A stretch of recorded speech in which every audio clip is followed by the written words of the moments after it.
बिस्मिल्लाहिर्रहमानिर्रहीम। अस्सलाम वालेकुम दोस्तों, मैं हूं शाहिद नईम और रिएक्ट की एक नई वीडियो के साथ हाजिर खिदमत हैं। दोस्तों, हमेशा की तरह पहले रिवीजन के लिए एक क्वेश्चन करूंगा ताकि आपके इंटरव्यूज़ क्वेश्चन भी तैयार हो जाएं। तो आज का क्वेश्चन ये है कि HTML के अंदर जब हमने एक्सटर्नल CSS की फ़ाइल को कॉल करना हो तो कौन सा टैग इस्तेमाल होता है। जब आप अप्लाई करें तो अपना नाम और अपने शहर का नाम भी लिखें ताकि हमारे इल्म में आ सके कि कहाँ से रिएक्ट आप हमारे साथ सीख रहे हैं। दोस्तों, आज की जो वीडियो है वो बहुत ही इंपॉर्टेंट है। उसकी वजह यह है कि आज ना सिर्फ हम एक्सटर्नल CSS का इस्तेमाल सीखेंगे बल्कि ये देखेंगे कि जो ई-कॉमर्स वेबसाइट्स होती हैं उनके अंदर जो प्रोडक्ट्स लगी होती हैं उनकी कीमत, उनकी तस्वीर, उनके लिए कार्ड और उनका एक पूरा पोर्शन कैसे बनाया जाता है। बहुत ही इंपॉर्टेंट वीडियो है, इसको आपने गौर से देखना है। लेकिन इससे पहले कि हम अपनी वीडियो का आगाज़ करें, तमाम वो दोस्त जो इस चैनल पे नए हैं उनसे गुजारिश है कि अगर अभी तक आपने हमारे चैनल को सब्सक्राइब नहीं किया तो चैनल को सब्सक्राइब कर लीजिए और उसके साथ नज़र आने वाले बेल के आइकन पे क्लिक करना मत भूलें। इससे ये होगा कि हमारा एक लॉन्ग टर्म रिलेशनशिप एस्टेब्लिश हो जाएगा। जब भी हम कोई नई वीडियो अपलोड करेंगे आपको उसका नोटिफिकेशन मिलेगा और आप उससे भरपूर फ़ायदा हासिल करेंगे। अब बगैर ताख़ीर के चलते हैं कंप्यूटर की स्क्रीन पर और आज की वीडियो का आगाज़ करते हैं।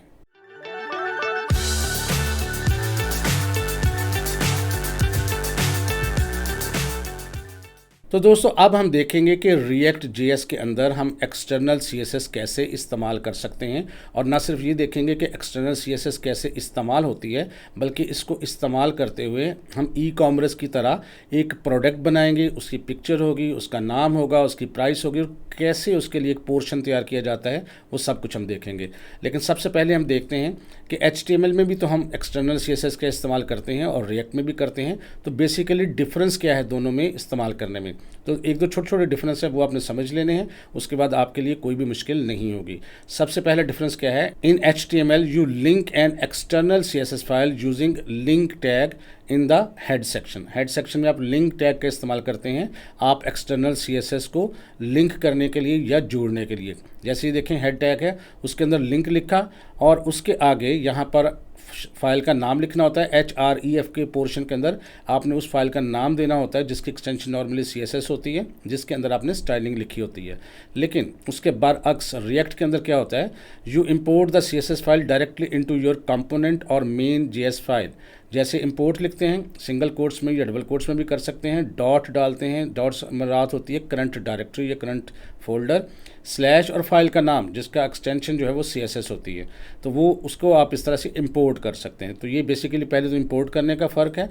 दूसरा छोटा छोटा फ़र्क ये है कि आप HTML के अंदर you see the standard class attributes. किस तरह, जैसे आप लिखते हैं क्लास, डिव के अंदर आपने क्लास लिखा है और क्लास का नाम रख दिया माई बॉक्स, लेकिन यहाँ क्लास इस्तेमाल नहीं कर सकते हम रिएक्ट के अंदर। You must use class name not class, यानी आपने क्लास नहीं लिखना होता बल्कि क्लास नेम लिखना होता है, because class is a reserve word in JavaScript. JavaScript के अंदर क्लास का एक पूरा टॉपिक है और क्लास जो है वो एक रिजर्व वर्ड है, इसलिए आप इसको इस्तेमाल नहीं करते बल्कि उसकी जगह क्लास नेम लिखते हैं और वो भी कैमल के स्टाइल के अंदर। जैसे कि डिव के अंदर हमने क्लास नेम लिखा हुआ है। अगर आप ऊपर वाले एग्जांपल में देखें, HTML के अंदर सिर्फ क्लास लिखा हुआ था लेकिन नीचे क्लास नेम लिखा है और आगे क्लास का नाम लिखा हुआ है। तो ये एक फ़र्क है। अब इसको प्रैक्टिकली भी हम करके देखते हैं कि इसको कैसे इस्तेमाल करना है और कैसे चीज़ों को हम इस्तेमाल करने में एक्सटर्नल CSS का इस्तेमाल करते हैं। तो जल्दी से चलते हैं VS कोड एडिटर के अंदर और प्रैक्टिकली करके देखते हैं। तो दोस्तों, इस वक्त VS कोड एडिटर के अंदर हम app.js फाइल में मौजूद हैं। अगर हम इसका रिज़ल्ट देखें तो कुछ इस तरह से होगा, जिसमें सिर्फ और सिर्फ एक हेडिंग है, इसके अलावा कुछ नहीं है। अब जल्दी से हम एक CSS की फ़ाइल बनाते हैं और ये आपको बताता चलूँ कि अगर आपने CSS की फ़ाइल्स एक से ज़ायद बनानी हो या आपका बड़ा प्रोजेक्ट है तो कोशिश किया करें आप अपने इमेजेस के लिए या अपनी CSS फाइल्स के लिए अलग फ़ोल्डर बना लें। तो उसको भी बनाने का तरीका साथ ही मैं सिखा देता हूं ताकि आपको पता लगे कि अगर किसी फ़ोल्डर के अंदर से हमने फ़ाइल इस्तेमाल करनी है तो कैसे इस्तेमाल होती है। तो सबसे पहले हम SRC के फ़ोल्डर पर राइट क्लिक करके अब न्यू फाइल नहीं सेलेक्ट करेंगे बल्कि न्यू फोल्डर सेलेक्ट करेंगे। इस पर मैं क्लिक करता हूं और इसका नाम मैं रख देता हूं CSS। तो ये एक फ़ोल्डर बन चुका है। जिस तरह ये एसेट्स का फोल्डर है उसी तरह CSS का फोल्डर है। अब CSS के फोल्डर के ऊपर राइट क्लिक करके आप न्यू फाइल पर क्लिक करेंगे और यहाँ मैं रख लेता हूँ इसका नाम mystyle.css। ये मैंने फाइल पर एंटर प्रेस किया तो ये फाइल बन चुकी है। अब हम इसको ओपन रहने देते हैं, लेकिन हम अपना एक कंपोनेंट भी बनाते हैं। उसके लिए SRC के ऊपर राइट क्लिक करके मैं न्यू फाइल पे क्लिक करता हूं और कंपोनेंट का नाम रखते हैं प्रोडक्ट्स, मैं इसका नाम रख देता हूँ .jsx। चूँकि इसमें कुछ प्रोडक्ट्स बनाएंगे तो इसको रख के इसके बाद मैंने RFCE करके इसकी पूरी कोडिंग कर ली है, और यहाँ जहाँ div है इसको मैं यहाँ से ख़त्म करके एंटर प्रेस करता हूँ और इसके अंदर H1 की एक हेडिंग देता हूँ। इसके अंदर लिख देता हूँ लिस्ट ऑफ प्रोडक्ट्स लिखा, फाइल को सेव किया, और उसके फ़ौरन बाद app.jsx के अंदर जाके इसको मैं करता हूँ इंपोर्ट, और उसके लिए लेस देन साइन और प्रोडक्ट्स के नाम से यहाँ पर देखें मौजूद है हमारा कंपोनेंट। इसको क्लोज़ किया, सेव की फ़ाइल, और एक दफ़ा रिज़ल्ट देखते हैं। तो ये देखिए नई हेडिंग मौजूद है जिसमें लिखा हुआ है लिस्ट ऑफ प्रोडक्ट।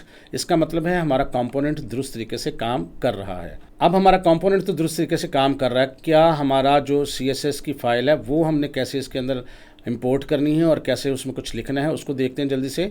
तो ये mystyle.css है, इसके अंदर हम एक बनाते हैं क्लास। तो क्लास बनाने के लिए डॉट और क्लास का नाम कुछ भी रख लें, मैं रख लेता हूँ हेडिंग, और करली ब्रैकेट के अंदर फ़र्ज़ करें मैं इसका नाम लिख देता हूँ, उसके स्टाइलिंग लिखता हूँ जी, उसमें लिखता हूँ मैं कलर, और कलर लिख के मैं आगे लिख देता हूँ ब्लू। चलें कुछ भी आप लिख लें, सेव करते हैं। अब ये काम नहीं अभी करेगा, इसको हम कैसे कनेक्ट करेंगे। हम अपने प्रोडक्ट के अंदर जाते हैं, यानी प्रोडक्ट्स वाले जो JSX है उसके अंदर गए। अब इसको भी इंपोर्ट करना है। इंपोर्ट करने के लिए आपको सिंपल यहाँ पर याद रखना है कि इंपोर्ट लिखना है, और इंपोर्ट लिखने के बाद आप सिंगल कोट्स में सबसे पहले तो डालते हैं डॉट। इसका मतलब होता है करंट फोल्डर या करंट डायरेक्टरी। चूँकि हमने CSS के फोल्डर के अंदर इसको रखा हुआ है तो पहले डालेंगे स्लैश और फिर लिखेंगे CSS, और फिर स्लैश डाल के फाइल का नाम जो है mystyle.css ये हमने इसके साथ इंपोर्ट कर लिया है। और आपको पता है कि इसके अंदर हमने एक हेडिंग के नाम की क्लास बनाई है, चाहे इसको यहाँ से कॉपी कर लें या स्पेलिंग सही से टाइप कर लें। तो आप प्रोडक्ट्स के अंदर जाके ये जो H1 लिखा है इसके अंदर लिखें क्लास नेम और सिंगल कोट्स में लिख दें हेडिंग। अब इसको सेव करते हैं। अगर तो इसका कलर चेंज होता है तो इसका मतलब है हमारी जो CSS है वो कनेक्ट हो गई है और सही काम कर रही है। तो ये देखिए कलर जो है वो अब ब्लू हो चुका है, इसका मतलब है कि हमारी CSS जो है वो दुरुस्त तरीके से काम कर रही है। अब थोड़ा सा मज़ीद काम करते हैं जी। यहाँ पर मुझे चाहिए एक प्रोडक्ट। तो प्रोडक्ट की नॉर्मली आपके पास पिक्चर्स होती हैं लेकिन हमारे पास नहीं है, तो हम यहाँ पर इंटरनेट से ले लेंगे फ़िलहाल कोई फ्री पिक्चर।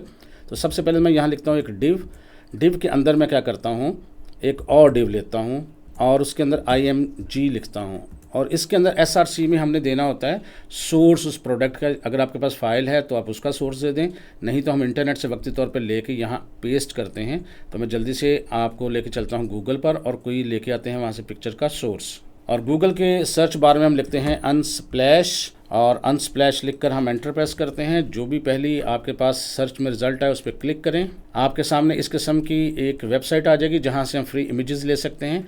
अब फ़र्ज़ करते हैं मैं यहाँ पे कोई प्रोडक्ट का नाम लिखता हूँ, ऊपर सर्च में मैं लिख देता हूँ टेबल लैंप। मैंने एंटर प्रेस किया तो मुख्तलिफ़ किस्म के टेबल लैंप्स आ जाएंगे। तो यहाँ पर एक काम आपने करना है कि आपके यहाँ राइट साइड पे ऊपर बार में देखेंगे तो ये लाइसेंस के नाम का एक ड्रॉप डाउन है, इस पर क्लिक करके आपने फ्री वाले पे क्लिक कर देना है। तो यहाँ पर देखें बेशुमार टेबल लैंप्स की पिक्चर्स आपके सामने होंगी, जो आपको अच्छी लगती है आप ले लें। फ़र्ज़ करते हैं मैं इस पिक्चर पे क्लिक करता हूँ, और इस पर क्लिक करने के बाद यहाँ पर जब ये पिक्चर आ जाए तो दोबारा आपने राइट क्लिक करना है और open image in a new tab पे क्लिक करें। अब जब यहाँ पे क्लिक कर लेंगे यहाँ पर तो ये आपके सामने पिक्चर आ रही है, ऊपर URL आ रहा है इसका। आपने सिर्फ इसको सिलेक्ट करके URL को क्लिक करेंगे तो सिलेक्ट हो जाएगा। राइट क्लिक करना है और कॉपी कर लेना है आपने, बस इतना सा काम है। अभी हमें कुछ और प्रोडक्ट्स भी चाहिए होंगी, तो इसलिए ये जो हमारी वेबसाइट है इसको हम खुला रहने देते हैं, और इसमें बाद में जब ज़रूरत पड़ेगी हम दोबारा से कोई पिक्चर ले लेंगे। तो फ़िलहाल हम दोबारा VS कोड एडिटर में चलते हैं। अब VS कोड एडिटर में src के अंदर इसको कंट्रोल V करके पेस्ट कर देते हैं। ये चूँकि लंबा हो जाता है तो हमारे पास शॉर्टकट है Alt-Z, तो ये छोटा करके यानी डिवाइड करके उसको दिखा देता है। एक दफ़ा कंट्रोल S करते हैं। अब देखते हैं रिज़ल्ट क्या है। तो अब यहाँ देखें प्रोडक्ट के अंदर हमारे पास लिस्ट आ चुकी है एक टेबल लैंप की, और काफ़ी बड़ी साइज़ में है। इसको हम देखते हैं कि कैसे एडजस्ट करना है। अब इसके अंदर क्या करते हैं कि इस डिव से नीचे एक और डिव बनाते हैं। मैंने यहाँ डिव लिखा और इसके अंदर H2 के साथ हम एक हेडिंग बनाते हैं। इसके अंदर लिख देते हैं वुडन टेबल लैंप, और उसके नीचे मैं क्या करता हूँ मज़ीद H3 कर देता हूँ और इसमें लिख देता हूँ प्राइस, और कोई प्राइस लिख देते हैं, जैसे मैंने लिख दिया 2500। जो आपका दिल चाहता लिख दें। कंट्रोल S किया। अब देखते हैं रिज़ल्ट। तो अब यहाँ देखें प्रोडक्ट की पिक्चर भी आ रही है, नीचे अगर देखते हैं तो प्रोडक्ट का नेम आ रहा है और उसके अलावा उसकी प्राइस भी आ रही है। अब हम इसको एक्सटर्नल CSS के ज़रिए कुछ बेहतर करते हैं। कैसे करते हैं?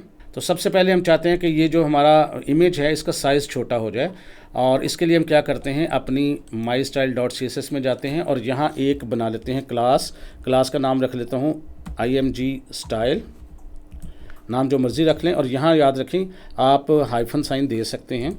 और इसके अंदर मैं लिखता हूँ विड्थ, और विड्थ मैं रख देता हूँ 200 पिक्सल्स। सेव किया। अब ये जो img स्टाइल है इसको आपने डालना है अपने प्रोडक्ट के अंदर, यानी img के अंदर। तो यहाँ पर मैं क्या लिखता हूँ, यहाँ लिख देता हूँ मैं क्लास नेम, और यहाँ img स्टाइल मैंने उसका नाम रखा था। सेव करके अब रिज़ल्ट देखते हैं। तो ये देखें प्रोडक्ट काफ़ी छोटी हो चुकी है। अब हम चाहते हैं कि एक तो ये जो नाम है इसका ये भी काफ़ी बड़ा है, इसको थोड़ा छोटा कर देते हैं, प्राइस को भी थोड़ा सा छोटा कर देते हैं। तो उसके लिए मैं क्या करता हूँ, जो H2 है उसको मैं कर देता हूँ H3, और जो H3 है उसको मैं कर देता हूँ H4। बस इतना सा काम करना है। आप देखते हैं तो ये देखें अब कुछ मुनासिब आ गया।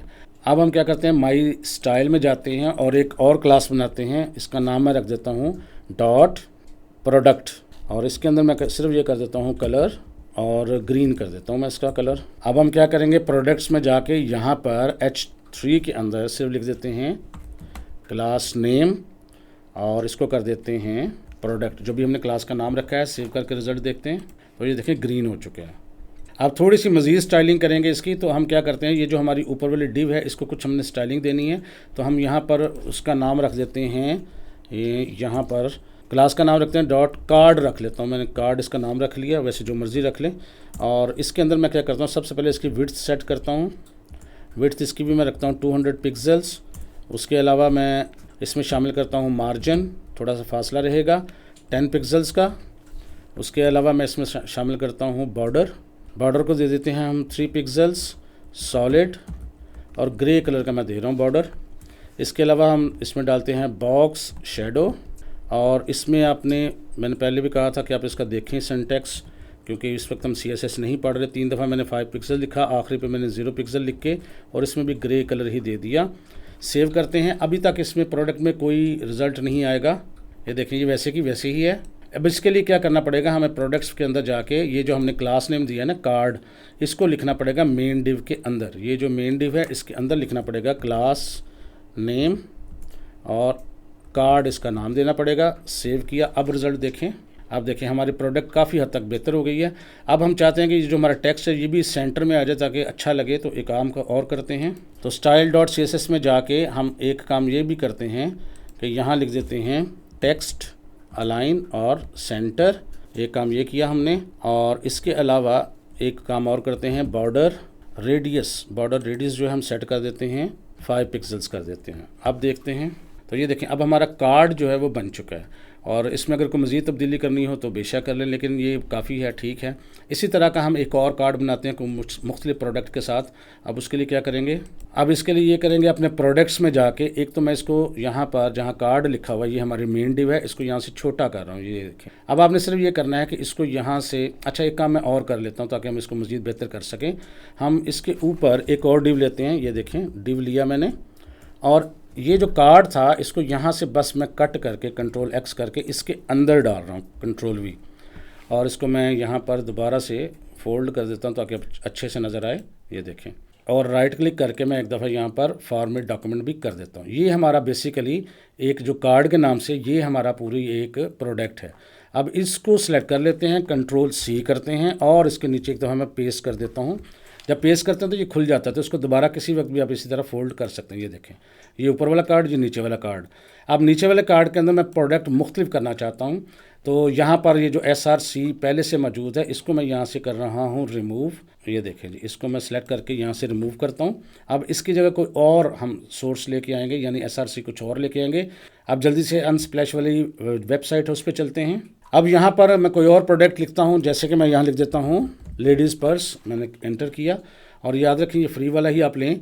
तो ये काफ़ी सारे पर्स हैं, आप देख लें। चलिए, ये जूता और पर्स इकट्ठे हैं, मैं इस पर क्लिक करता हूँ। तो जब ये प्रोजेक्ट आपके पास आ जाए, आप यहाँ पर राइट क्लिक करके open image in new tab पे क्लिक करें। जब ये न्यू टैब पे क्लिक हो जाए, तो ओपन हो जाए, तो उस पर आपने जो ऊपर URL है इसका वो लेना है, क्लिक करना है तो सिलेक्ट हो जाएगी। राइट क्लिक करके अपने कॉपी करना है, और अब दोबारा जाएंगे हम अपने VS कोड एडिटर के अंदर, और यहाँ जो SRC है इसके अंदर मैंने इसको कंट्रोल भी करके पेस्ट कर दिया। अब चूंकि ये जूता और पर्स है तो यहाँ वुडन टेबल की बजाय हम लिख देते हैं इसको लेदर शूज़ एंड पर्स। ये मैंने कर दिया और प्राइस आप इसकी जो मर्ज़ी कर लें, फ़र्ज़ करें मैंने इसकी 8500 कर दी।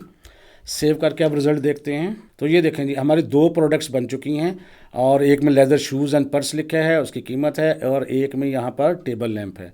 अब हम चाहते हैं इसको ये दोनों साइड बाय साइड नज़र आएँ, तो हम क्या करेंगे, साइड बाय साइड नज़र लाने के लिए हमें यहाँ पर जो मेन डिव है इसकी कुछ प्रॉपर्टी सेट करनी पड़ेंगी। अच्छा जी, इसको मैं ज़रा फोल्ड कर देता हूँ ताकि आपको पता लग जाए ये हमारा कार्ड यहाँ पर मौजूद हैं। तो ये देखें 2 कार्ड्स हमारे पास मौजूद है, मैंने सिर्फ इनको फोल्ड किया। अब ये जो हमारी मेन डिव थी यानी ये वाली, इसको कोई क्लास नेम देते हैं, तो मैं यहाँ लिख देता हूँ क्लास नेम, कोई भी दे दें, मैं यहाँ लिख देता हूँ कंटेनर। अगर आप चाहें तो यहाँ से इसको कॉपी भी कर लें ताकि आपकी स्पेलिंग गलत ना हो जाए। तो मैं कंट्रोल सेलेक्ट करके कंट्रोल-C किया, कॉपी कर लिया, और सेव करने के बाद मैं mystyle.css में आ जाता हूँ और यहाँ पर कंट्रोल-V करता हूँ ताकि वो पेस्ट हो जाए। इसका मतलब है कि ये कंटेनर की एक क्लास है। अब इसके अंदर मैं कुछ लिखता हूँ, अगर मैं इसके अंदर सिर्फ ये लिख दूँ डिस्प्ले और फ्लेक्स, और सेव करते हैं। अब रिज़ल्ट देखते हैं तो ये देखिए दोनों प्रोडक्ट्स जो हैं आपके साइड बाय साइड नज़र आ रही हैं। और याद रहे ये हम सब चीज़ें जो हैं एक्सटर्नल CSS के ज़रिए कंट्रोल कर रहे हैं। अच्छा, ये पिक्चर्स ऑलमोस्ट बराबर हैं, लेकिन अगर पिक्चर्स आप बड़ी छोटी लेंगे तो फिर आपको यहाँ पर आपको मैनुअली सेट करना पड़ेगा उसकी हाइट और विड्थ को। बहरहाल तो यहाँ पर थोड़ा सा फ़र्क है, लेकिन ऑलमोस्ट एक जैसे ही हैं।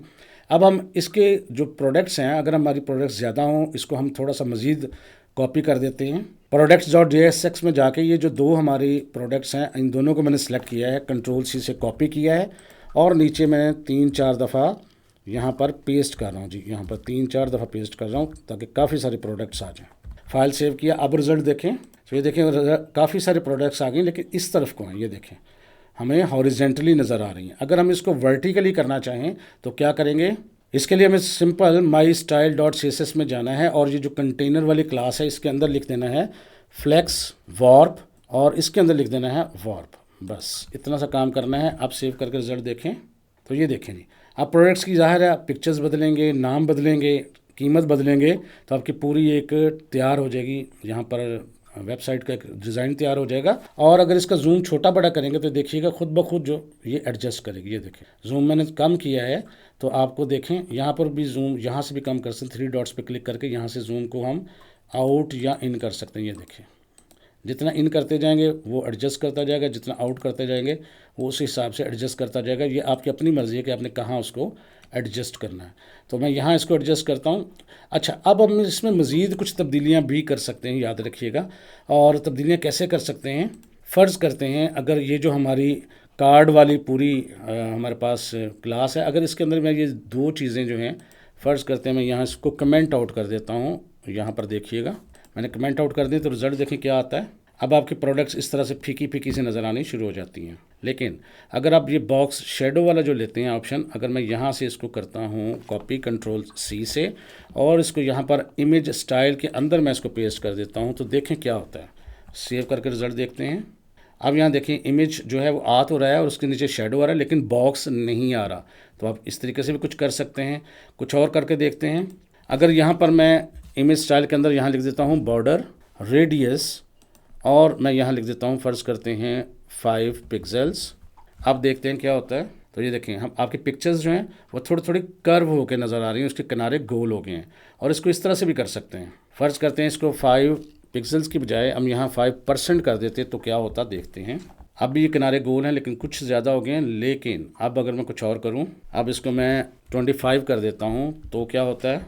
ये देखें आपकी पिक्चर्स कुछ इस तरह से आ गई। बेशक अच्छी लगे या ना लगे वो आपकी अपनी मर्ज़ी है, लेकिन अगर कुछ और करें, अब इसको मैं करता हूँ 50%। अब देखते हैं, ये देखें इस तरह से आपके प्रोडक्ट्स आ रही हैं। ये देखें इस तरह भी आप लेके आ सकते हैं। ज़रूरी नहीं होता कि आप किसी एक स्टाइल में, ये देखें अपनी मर्ज़ी है कि आप किस तरह का स्टाइल चाहते हैं, क्या चीज़ चाहते हैं, किस तरह करके देखना चाहते हैं इसको। और इसमें भी ये है कि जूम आउट करने से, जूम इन करने से चीज़ें एडजस्ट होंगी। तो आप चीज़ कैसे देखना चाहते हैं वो हर चीज़ आपको यहाँ पर फैसिलिटी होती है कि आप इसको कर लें। एक चीज़ और कि अगर मैं यहाँ products.jsx में जाके सिर्फ इसकी ख़त्म कर देता हूँ, मैं यहाँ पर CSS जो है जो हमने इंपोर्ट की थी, मैं इसको कमेंट आउट करने लगा हूँ। देखिएगा मैं यहाँ इसको कमेंट आउट करता हूँ, कंट्रोल-S करता हूँ। अब क्या है, तो देखें सब कुछ ख़त्म हो गया, आपकी प्रोडक्ट्स जो हैं वो अब उस तरीके से नज़र नहीं आ रही बल्कि सिंपल तरीके से नज़र आ रही हैं। तो ये CSS का काम है कि आप कोई प्रोडक्ट्स को खूबसूरत करके बनाता है, पेज को खूबसूरत करता है। अच्छा, ये बिल्कुल ज़रूरी नहीं कि आप CSS को यहाँ पर इंपोर्ट करें उसी कंपोनेंट के अंदर जहाँ आपने इसको इस्तेमाल करना है। आप चाहें तो इसको app.jsx के अंदर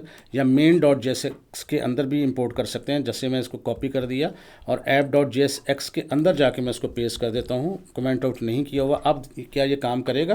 तो ये देखें फिर काम करना शुरू हो गया।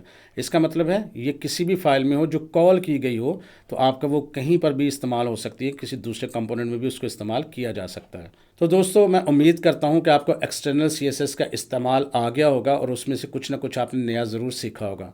अगर आप समझते हैं कि इस वीडियो से आपने कुछ नया सीखा है तो सिर्फ आपने एक काम ज़रूर करना है कि इसको लाइक कर दीजिए, ताकि हमें भी पता लगे कि वाकई आपने इसमें से कुछ नया ज़रूर सीखा है। अगर आपके जहन में कोई क्वेश्चन आए या कोई मुश्किल पेश आए तो इस वीडियो के नीचे कमेंट करके हमें पूछें, हम रिप्लाई करने की पूरी कोशिश करेंगे। तो इंशाअल्लाह ताला दोबारा मुलाकात होगी कुछ नई चीज़ों के साथ। तब तक के लिए इजाज़त दीजिए। अल्लाह हाफ़िज़।